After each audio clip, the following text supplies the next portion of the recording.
Welcome to PCN Academy. You are learning English with Manoj Kumar. In this lesson, I am going to teach you advanced vocabulary and professional words used at workplace. As you know, for the success in your career, you really need to speak good English. And if you incorporate good vocabulary, advanced vocabulary used at workplace, it leaves good impression. Moreover, if you happen to incorporate these advanced professional words in your vocabulary, it will help you to take your English to the next level. So now let's begin with. The first word is symbiotic. Symbiotic का meaning होता है denoting a mutually beneficial relationship between different people और groups. देखिए जी, जहाँ हम काम करते हैं उसको हम वर्क प्लेस बोलते हैं. वहाँ पर mutual relations and work relations develop होते हैं. वहाँ पर एक कोऑपरेशन चल रहा होता है दो एम्प्लॉयज़ के बीच में, दो ऑर्गेनाइजेशंस के बीच में, दो कंपनीज के बीच में. और उससे जो बेनिफिट होता है उससे दोनों का फायदा होता है. ठीक है जी. चलिए जी, इसके ऊपर एक मैंने सेंटेंस बनाया है जो आपको इस वर्ड्स को क्लियर कर देगा. The partnership between the two companies was symbiotic, leading to shared success in the market. इसका मीनिंग है कि दो कंपनीज हैं जिनके बीच पार्टनरशिप डेवलप हुई है. इससे क्या होगा कि इससे मार्केट में जो बेनिफिट होगा, जो सक्सेस होगी, उसको दोनों पार्टनर्स शेयर करेंगे. ठीक है जी. और ये जो रिलेशंस है पार्टनर्स के बीच में, वो सिम्बियोटिक है, फायदेमंद है, बेनिफिशियल है दोनों के लिए. ठीक है जी. चलिए जी, नेक्स्ट वर्ड है नेसेंट. नेसेंट का मीनिंग होता है जस्ट कमिंग इनटू एग्जिस्टेंस और beginning to display signs of future potential. Beginning to exist और develop in the nascent state और इन द इनिशियल स्टेट. ठीक है जी. नेसेंट वर्ड हम तब इस्तेमाल करते हैं जब कुछ नया स्टार्ट हुआ हो, कोई स्टार्टअप हो. मान के चलिए कोई कंपनी है जो जिसकी बिगनिंग अभी हुई है, और मान के चलिए कि हमें उसमें थोड़ा पोटेंशियल अगर नज़र आने लग गया है, तो हम उसे कहेंगे नेसेंट कंपनी, नेसेंट ऑर्गेनाइजेशन या नेसेंट स्टार्टअप.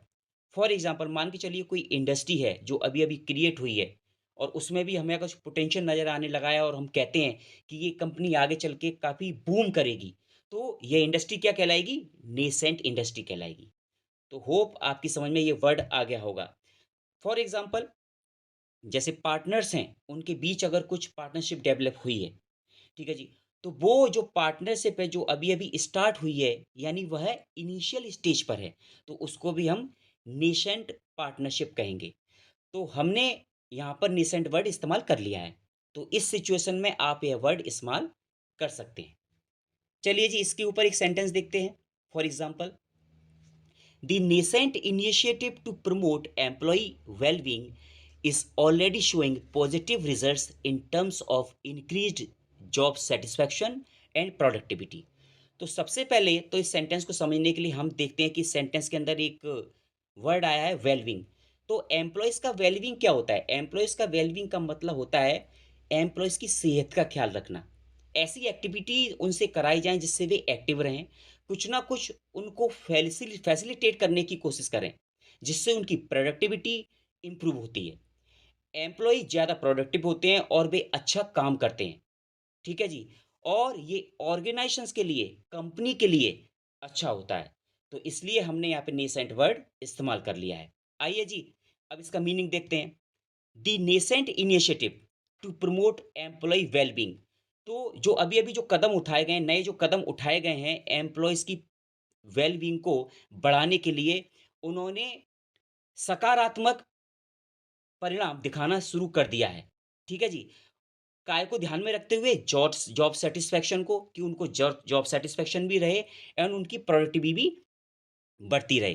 ठीक है जी. मतलब वो सैटिस्फाई भी रहें अपने जॉब से और कंपनी के लिए क्या हो कि वो प्रोडक्टिविटी भी निकालते रहें. ठीक है जी. तो होप आपकी समझ में ये आ गया होगा. चलिए जी, नेक्स्ट वर्ड है ऑस्टेंसिबल. ऑस्टेंसिबल देखिए, ऑस्टेंसिबल का मतलब होता है अपीयरिंग और claiming to be one thing when it is really something else. Meaning, जो दिख रहा है या जो हम क्लेम कर रहे हैं, जो दावा कर रहे हैं वो है नहीं। असल में बात कुछ और है, रियलिटी कुछ और है। ठीक है जी? तो ऑस्टेंसिबल का मतलब होता है कि जो हमें दिख रहा है वो वैसा होता नहीं है। ठीक है जी? जब आप दिखावे के तौर पर कोई बात कर रहे हैं, मतलब जो आप कह रहे हैं असल में वो बात है ही नहीं। वास्तव में असल में बात कुछ और ही है। ठीक है जी? तो फॉर एग्ज़ाम्पल आप देखिए कि जब मान के चलिए कंपनी के अंदर मान के चलो किसी ने रिज़ाइन दिया है, ठीक है? तो ऑस्टेंसिबल रीज़न क्या बताया जाता है कि भैया उसने अपनी पर्सनल प्रॉब्लम की वजह से रिज़ाइन दिया है। जबकि ऑस्टेंसिबल रीज़न ये बताया जाता है और ओरिजिनल रीज़न वास्तविक रीज़न कुछ और होता है जो हमें ह्यूमर से पता चलता है कि नहीं, बॉस में हो सकता है कि बॉस से कोई झड़प हो गई थी या उसका प्रमोशन नहीं हुआ या उसका इंक्रीमेंट नहीं हुआ, इस वजह से उसने रिज़ाइन दिया है। तो ऑस्टेंसिबल रीज़न वो होते हैं जो हमें बताए जाते हैं। रियलिटी कुछ और होती है। मान के चलिए कि बॉस के बीच में कोई कंट्रोवर्सी हुई हो या मान के चलो कोई डिस्प्यूट हुआ हो, उसका प्रमोशन ना हुआ हो, तो इस प्रकार की सिचुएशंस वास्तविक होती हैं, बल्कि ऑस्टेंसिबल रीज़न कुछ और बताए जाते हैं। तो अक्सर ये ऑर्गेनाइजेशंस में, कंपनीज़ में देखा जाता है। ठीक है जी? चलिए जी, एग्ज़ाम्पल देख लेते हैं। The ostensible reason for the policy change was efficiency, but there were underlining strategic motives. देखिए जी, यहाँ पे क्या हुआ है कि पॉलिसी चेंज हुई है, कंपनी ने पॉलिसी चेंज की है और उन्होंने ऑस्टेंसिबल रीज़न क्या बताया है कि इससे एम्प्लॉइज़ की और कंपनी की एफिशिएंसी इम्प्रूव होगी। जबकि रियलिटी कुछ और है, कुछ मोटिव्स हैं कंपनी के जो उनको वो फुलफ़िल करना चाहती है, उनको वो हासिल करना चाहती है वो कंपनी। तो इसलिए ऑस्टेंसिबल रीज़न हमें कुछ और बताए गए हैं और रियल जो रीज़न्स हैं, वो कुछ और हैं। ठीक है जी? होप आपकी समझ में ये वर्ड आ गया होगा। चलिए जी, नेक्स्ट वर्ड देखिए जी, नेक्स्ट वर्ड है जो कि वर्ब है इक्विवोकेट। इक्विवोकेट का मतलब होता है to use ambiguous language to avoid making a clear statement or commitment, to conceal the truth or avoid committing oneself, to use ambiguous or unclear expressions usually to avoid commitment or in order to mislead। ठीक है जी? इसका मतलब होता है गोल-मोल बात करना जानबूझकर। जब कोई घुमा-फिरा के किसी सवाल का जवाब देता है, गोल-मोल बात करता है, यानी आपने एक इडियम सुना होगा बीटिंग अबाउट द बुश, मतलब इधर-विधर की बातें करना, मतलब डायरेक्ट सवालों का जवाब ना देना। ठीक है जी? तो इस प्रकार की जब कोई बातें करता है, घुमा-फिरा के बातें करता है, उसको हम इक्विवोकेट कहते हैं। आइए जी सेंटेंस देख लेते हैं। During the press conference, spokesperson tended to equivocate rather than provide direct answers. ठीक है जी। तो जो स्पोक्स पर्सन था, उसने क्या किया, उसने प्रेस कॉन्फ्रेंस हुई और जो स्पोक्स पर्सन है, उसने क्या किया, जो अ, रियल जो इश्यू है, ठीक है जी, उसको उसने इक्विवोकेट किया। ठीक है? उसको इक्विवेट करना उसने चाहा, उसको गोल-मोल आंसर उसने दिए, बल्कि उसने डायरेक्ट जो क्वेश्चन हुए थे, उसका आंसर उसने नहीं दिए, क्लियर आंसर उसने नहीं दिया। ठीक है जी? होप आपकी समझ में आ गया होगा। नेक्स्ट देखिए, a politician generally equivocates on the major issues. तो जितने भी बड़े इश्यू होते हैं, तो राजनेता क्या करते हैं, उस इश्यू को उसी पे क्लियर उसको इसी को क्लियर करने से वो बचते हैं, जिससे कि उनसे कोई कमिटमेंट ना हो जाए। देखिए जी, ऊपर आपने देखा होगा टू यूज़ एम्बिगुअस लैंग्वेज, मतलब अस्पष्ट लैंग्वेज का प्रयोग करना। क्या करने के लिए? कुछ ऐसा ना हो कि उनसे कोई स्टेटमेंट लेकर जाए, कुछ वो कमिटमेंट कर जाएँ। देखिए यहाँ पे लिखा हुआ है टू कंसील द ट्रुथ और avoid committing oneself, to avoid making a clear statement और कमिटमेंट। तो इससे सामने वाला कोई कमिटमेंट नोट ना कर ले कि नहीं आपने तो ऐसा-ऐसा बोला था, इसलिए वो इक्विवोकेट करते हैं क्लियर स्टेटमेंट देने से। ठीक है जी? होप आपकी समझ में आ गया होगा। चलिए जी नेक्स्ट देखते हैं sentence. The government has have equivocated too often in the past. ठीक है जी? तो पास्ट में सरकार ने क्या किया है कि ज़्यादातर इक्विवोकेट करने की कोशिश की है। ठीक है? वो उन्होंने किसी भी स्टेटमेंट को उन्होंने क्लियर नहीं किया। ठीक है जी? तो होप आपकी समझ में ये वर्ड आ गया होगा। चलिए जी नेक्स्ट चलते हैं।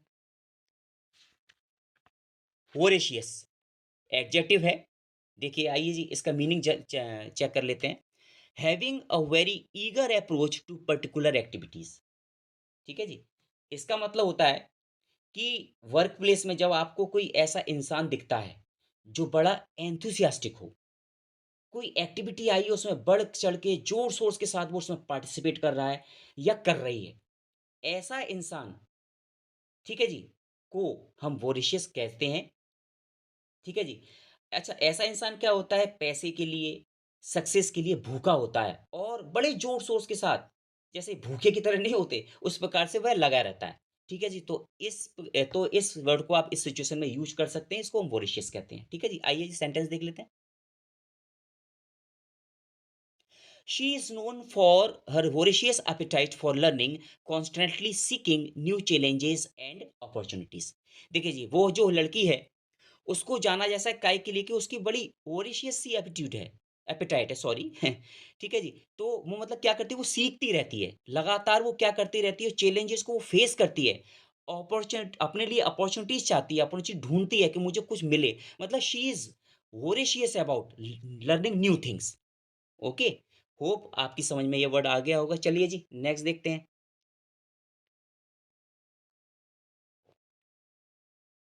देखिए जी, नेक्स्ट वर्ड है अमेलियोरेट। बहुत इंपॉर्टेंट वर्ड है, आपके कॉम्पिटिटिव एग्जाम में आता है ये वर्ड, और ये वर्ब है। ठीक है जी। आइए जी इसका मीनिंग देख लेते हैं। टू मेक समथिंग बैड और अनसेटिस्फैक्ट्री बेटर, यानी टू मेक समथिंग बेटर, मान के चलिए कुछ चीज़ें खराब हैं, असंतोषजनक हैं, तो उसको ठीक करना, ठीक है, उनको सुधार करना, उनको दुरुस्त करना। ठीक है जी। कोई चीज़ जो पहले से खराब थी उसे बेहतर करना, कोई चीज़ जो पहले से मतलब बैड थी, अनसैटिस्फैक्टरी थी, उसे सही करना। मान के चलिए कोई सिस्टम है, वो ठीक तरह से काम नहीं कर रहा है, तो कुछ चेंजेस करके उसे बेटर करने की कोशिश करना, उसको हम अमेलियोरेट कहते हैं। अब मान के चलिए कि वर्क एनवायरनमेंट में क्या होता है, मैनेजमेंट को लगता है कि भई देखिए कि कुछ नेगेटिव चीज़ें चल रही हैं, तो मैनेजमेंट क्या करता है, उसमें कुछ इम्प्रूव करने की कोशिश करता है, उस सिचुएशन को, जिससे नेगेटिविटी आ रही है उसको वो बेटर करने की कोशिश करता है। इसको हम अमेलियोरेट कहते हैं। ठीक है जी। अब होता क्या है, जब वो एमुलेट करेंगे तो क्या होगा कि एम्प्लॉइज़ की प्रोडक्टिविटी है, तो उससे क्या होगी, जो सफ़र कर रही होगी वो अमेलियोरेट करके ठीक हो जाएगी। उससे प्रोडक्टिविटी भी इम्प्रूव होगी और एम्प्लॉइज़ के लिए भी, ऑर्गनाइज़ेशन के लिए भी अच्छा होगा। तो इस प्रकार से ध्यान रखिएगा, उस सिस्टम को इम्प्रूव करना, उसमें बदलाव करना या उसमें चेंज लाने को हम क्या कहते हैं? अमेलियोरेट कहते हैं। यानी उसे बेटर करने की कोशिश करना अमेलियोरेट कहलाता है। ठीक है जी? आइए जी सेंटेंस देख लेते हैं। देखिए जी, बगैर एग्ज़ाम्पल के आप लोग नहीं समझ पाएँगे, एग्ज़ाम्पल देखना बहुत ज़रूरी है। आइए, efforts were made to ameliorate the working conditions through employees feedback. देखिए जी, क्या किया गया कि प्रयास किए गए वर्किंग कंडीशंस को सही करने के, उसको दुरुस्त करने के, क्या करके? थ्रू एम्प्लॉइज़ फीडबैक, मतलब एम्प्लॉइज़ का फीडबैक लिया गया, मतलब मैनेजमेंट एम्प्लॉइज़ के पास गए कि भई बताइए हम इस सिस्टम में क्या कर सकते हैं, इस पॉलिसी में क्या कर सकते हैं, उनका फीडबैक लिया गया। ठीक है जी? तो एम्प्लॉइज़ अपना फीडबैक दिया। इस प्रकार से जब उनका फीडबैक लाके फिर उसको, उस सिस्टम को, वर्किंग कंडीशंस को सही करने के प्रयास किए गए। ठीक है जी? Hope you would be getting the meaning of this word. It's a verb. Next, steps have been taken to ameliorate the situation. Passive voice है, परफेक्ट पैसिव वॉइस है, ध्यान रखिएगा, हैव बीन टेकन। ठीक है जी। तो स्थिति को सुधार करने के लिए, दुरुस्त करने के लिए कदम उठाए गए हैं या उठाए जा चुके हैं। ठीक है जी। चलिए जी नेक्स्ट वर्ड आइए।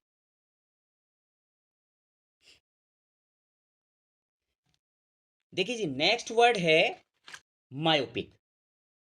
ये नया वर्ड है, जनरली यूज होता है। आइए जी इसका मीनिंग चेक कर लेते हैं। लैकिंग इमेजिनेशन, फोरसाइट और इंटेलेक्चुअल इंसाइट। ठीक है जी। देखिए जी, इसका मतलब क्या होता है, इस शब्द का प्रयोग किसी के काम को फीडबैक देते हुए इस्तेमाल कर सकते हैं अपन।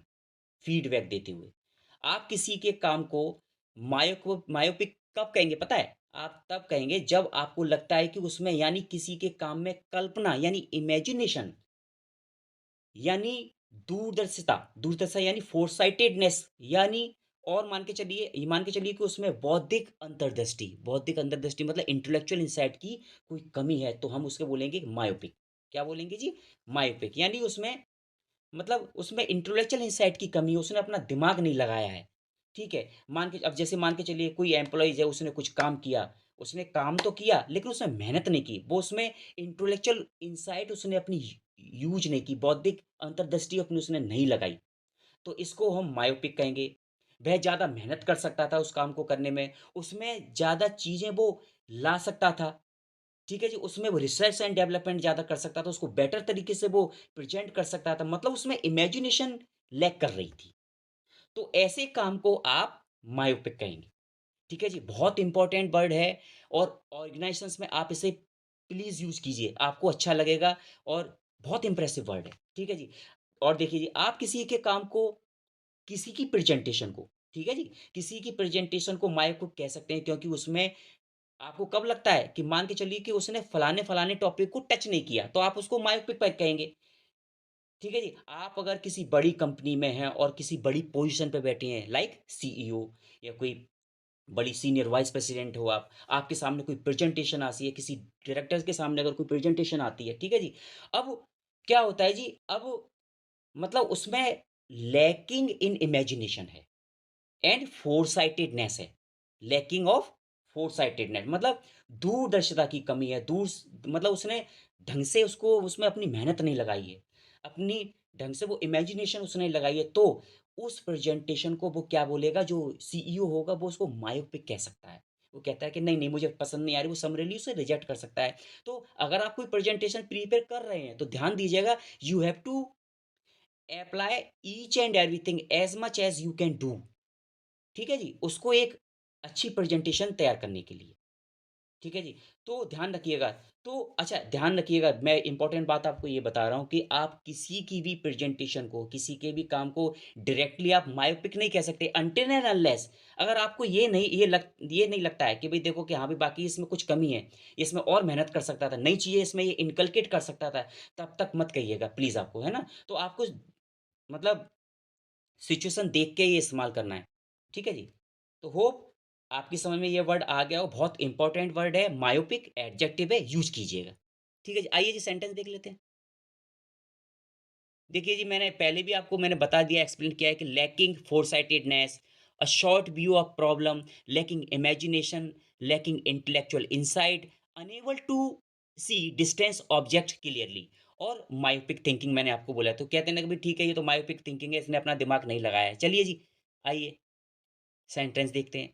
The report was myopic overlooking future implications. देखिए जी, रिपोर्ट तो तैयार की गई, लेकिन उस रिपोर्ट में क्या किया कि फ्यूचर में क्या इम्प्लीकेशंस हो सकते हैं, वो उन चीज़ों पर ध्यान नहीं दिया गया। ठीक है जी?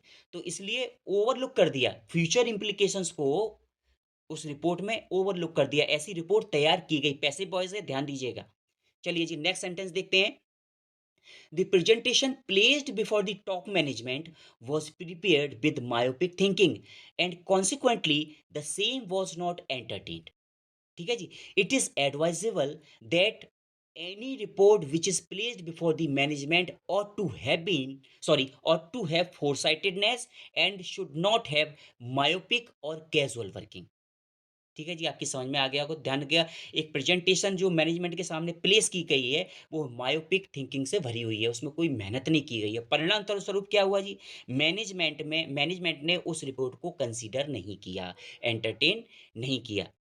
तो इसलिए ये एडवाइजेबल है आपके लिए कि जब भी कोई रिपोर्ट आप मैनेजमेंट को दें, तो ध्यान रखिएगा रखिएगा कि it should have foresightedness, it should have imagination, it should have hard work, मेहनत होनी चाहिए उसके अंदर, जितनी चीज़ें आप उसमें ला सकते हैं। कोई मान के चलिए आप कोई मतलब आप प्रेजेंटेशन अगर आप बना रहे हैं, ठीक है? तो प्रेजेंटेशन के अंदर स्लाइड्स वगैरह ये वो मतलब सारी चीज़ें एनालिटिकली सारी चीज़ें मतलब हर तरीके से यू शुड बी परफेक्ट।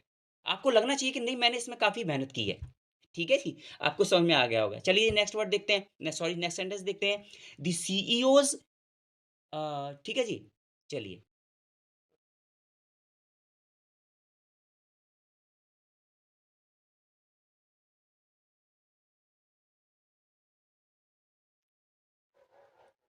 देखिए जी नेक्स्ट वर्ड है इनस्क्रूटेबल, एडजेक्टिव है, बहुत इंपॉर्टेंट वर्ड है, ध्यान दीजिएगा।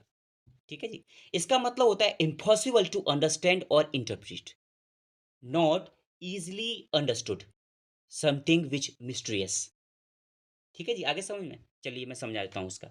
इसका मतलब होता है समझ में ना आने योग्य। किसी इंसान के एक्सप्रेशंस हो सकते हैं जो ना समझ में आए। किसी इंसान की बॉडी लैंग्वेज ऐसी हो सकती है जो कि समझ में नहीं आ रहा क्या कहना चाह रहा है। जब आप उसको समझ नहीं पा रहे हैं, उसको इंटरप्रेट नहीं कर पा रहे हैं, तो वह क्या होता है? तो वह इनस्क्रूटेबल हो सकता है। उसे इनस्क्रूटेबल कहते हैं। किसी की बात इनस्क्रूटेबल हो सकती है जो समझ में नहीं आ रही हो। किसी का फीडबैक इनस्क्रूटेबल हो सकता है जो दी फीडबैक आपने किसी से फीडबैक माँगा लेकिन आपको समझ में नहीं आया ये क्या कहना चाह रहा है। होते हैं बहुत से लोग जो ठीक है वो बोल गए लेकिन आपकी समझ में नहीं आया। तो ध्यान रखिएगा, आपको जो समझ में ना आए, ठीक है? वास्तव में वह कहना क्या चाह रहा है वो चीज़ आपके दिमाग में ना आए, आपके पल्ले ही नहीं पड़े, तो उसको अपन क्या कहेंगे? इनस्क्रूटेबल कहेंगे। आप उसकी बात को इंटरप्रीट नहीं कर पा रहे हैं। आप उसने तो समझाया, ठीक है जी, उसने समझा दिया। अब इंटर्न क्या होता है, आपको भी किसी को मतलब you have to make somebody understand ना और आप उस चीज़ को अगर मेक आउट नहीं कर पा रहे हैं, उसको इंटरप्रीट नहीं कर पा रहे, तो इसका मतलब वो क्या होगा, वो इनस्क्रूटेबल हो गया। ठीक है जी, आइए जी सेंटेंस देख लेते हैं। The CEO's inscrutable demeanor in the board meeting created a sense of bewilderment among all participants. ठीक है जी, आया समझ में? सीईओ के जो इनस्क्रूटेबल ना समझ में आने वाला जो व्यवहार था, मतलब बोर्ड मीटिंग में सीईओ के ना समझ में आने वाले व्यवहार ने क्या किया?